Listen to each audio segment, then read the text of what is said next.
Hi అండి అందరికీ. ఈరోజు నేను హోమ్ మేడ్ చాక్లెట్స్ అనేది తయారు చేశాను. అవి ఎలాగా అనేది ఈరోజు మీకు చూపిస్తాను. వీటికి కావలసినవి నేనైతే తీసుకున్నదైతే నట్స్ అండి, డ్రై నట్స్ అంటే మీకు ఇష్టమైన ఏవైతే నట్స్ ఉంటాయో ఆ నట్స్ అనేవి తీసుకోవచ్చు. నేను బాదం పప్పు, జీడిపప్పు, పిస్తా అండ్ కర్బూజా ఇవి మాత్రం తీసుకుని లైట్గా వాష్ చేసి తడి చెమ్మ లేకుండా వాటర్ అంతా క్లాత్తో తుడిచేసి నేను డ్రై చేశానండి. అంటే పెనం మీద ఒక గిన్నెలో వేసుకుని డ్రై రోస్ట్ చేశాను. డ్రై రోస్ట్ చేశాక ఇలాగా డ్రై అయిపోయినాయి మనకి. దీన్ని మనం పక్కన పెట్టుకోవాలి. ఇక్కడ నేను తీసుకున్నది తినే స్ఫటిక అండి. ఈ తినే స్ఫటికాన్ని పౌడర్ చేసుకొని పక్కన పెట్టుకోవాలి. నేనైతే ఏమనుకున్నానంటే కోకో పౌడర్ యూజ్ చేసే ఫలం అయితే తినే స్ఫటిక యూజ్ చేద్దాం అనుకున్నాను. బట్ కోకో పౌడర్ లేకపోవడం వల్ల dark compound and milk compound అనేది యూజ్ చేశాను. అండ్ దాంట్లో కూడా కొంచెం స్వీట్నెస్ తగ్గచ్చేమో అని చెప్పి ఇది కూడా యూజ్ చేశాను అనమాట. ఈలోపు నేనేం చేశానంటే డార్క్ కాంపౌండ్స్ అనేవి మెల్ట్ చేయాలి కాబట్టి ఒక గిన్నెలో వాటర్ అనేది వేసుకొని కొంచెం హీట్ చేయాలి. ఈ గిన్నెకి ఎడ్జ్ ఉంది కదా, ఈ ఎడ్జ్కి సరిపడే బౌల్ అనేది అంటే కింద ఉన్న గిన్నె కన్నా పైన ఉన్న గిన్నె అనేది పెద్దగా ఉండాలి.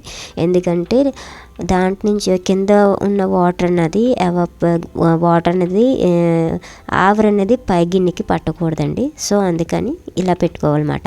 ఇలాగ ఇక్కడ నేను చూపించిన విధంగా dark compound and milk compound అనేది ఇందులో వేసుకుని మెల్ట్ చేసుకోవాలి. ఇక్కడ నేను చూపించిన విధంగా మాత్రం పెద్దవి మాత్రం చేయకండి, చిన్న చిన్న పీసుల కింద చేసి కాంపౌండ్స్ అనేది మెల్ట్ చేసుకోండి. అండ్ ఇక్కడ మీకు నట్స్ అనేవి చూపించాం కదా, ఆ నట్స్ని ఇలాగా ఫైన్ పేస్ట్గా అంటే కొంచెం కచ్చాపిచ్చగా అనేది మిక్సీ పెట్టుకోండి. అండ్ కొన్ని నట్స్ అనేవి నార్మల్గా ఉంచుకోండి. అంటే కొంచెం ఉంచుకుంటే కనుక మనకి తినడానికి బాగుంటాయి. ఇలాగా కచ్చాపిచ్చగా నలిపిన నట్స్ అండ్ నార్మల్గా ఉన్న నట్స్ని రెండింటిని మిక్స్ చేయాలి. ఇక్కడ మీకు చాయిస్ అండి.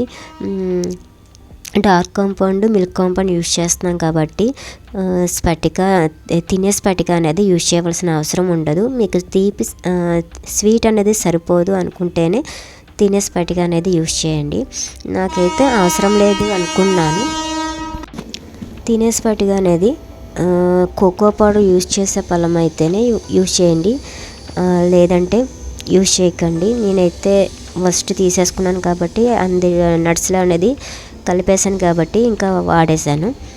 సో ఇలాగా మనకి డార్క్ కాంపౌండ్, మిల్క్ కాంపౌండ్ అనేది ఇలా మెల్ట్ అయిపోయింది కదా. ఇలా దీన్ని చల్లారేంత వరకు మనం దాన్ని కలుపుతూ ఉండాలి. అలా కలుపుతూ ఉంటే కొంచెం సిల్కీ స్ట్రక్చర్ అనేది వస్తుంది. కలపకపోతే ఏమవుతుంటే నార్మల్గా ఉంటుందండి. కలపడం వల్ల సిల్కీ స్ట్రక్చర్ అనేది ఫామ్ అవుతుంది. బాగా కలపడం వల్ల ఏంటంటే చాక్లెట్ కాంపౌండ్ సిల్కీ టైప్లో తయారవుతుంది. ఇలా చల్లారిన తర్వాత దాంట్లో మనం ఆల్రెడీ పక్కన పెట్టుకున్న నట్స్ అనేవి కొద్దిగా వేసుకుంటా కలపాలి. ఇలా కలిపిన తర్వాత మనకి ఇలా ఫామ్ అవుతుంది. ఇలా ఫామ్ అయిన దాన్ని మీ దగ్గర ఏదైనా సిలికాన్ మౌల్డ్స్ ఏవైనా మౌల్డ్స్ అనేవి ఉంటే కనుక అందులో పెట్టి మనం వీటిని తయారు చేసుకోవచ్చు. చాక్లెట్స్ నట్స్ చాక్లెట్స్ అనేది తయారు చేసుకోవచ్చు. ఇక్కడ నా దగ్గర ఒక మౌల్డ్ ఉంది. ఈ మౌల్డ్లో నేను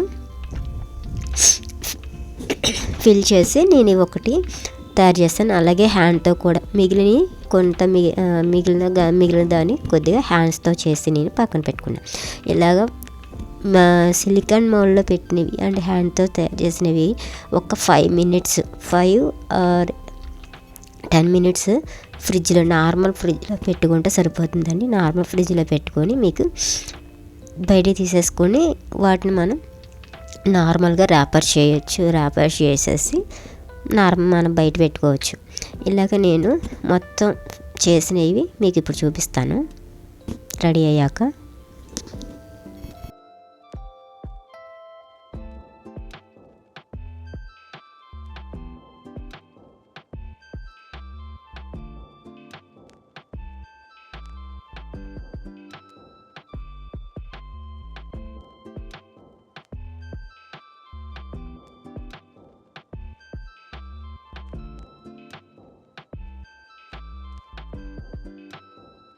చూసారు కదా, ఇలాగా ఫ్రిడ్జ్లో 10 మినిట్స్ ఉంచి తీసినవి.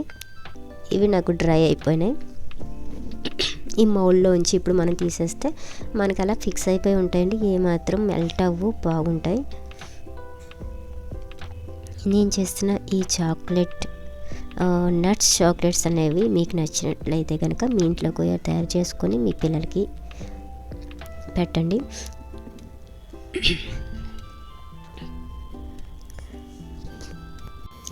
ఈ వీడియో కనుక మీకు నచ్చినట్లయితే నా ఛానల్ని సబ్స్క్రైబ్ చేసుకోండి, అలాగే షేర్ చేయండి అండ్ లైక్ చేయండి. Thank you for watching.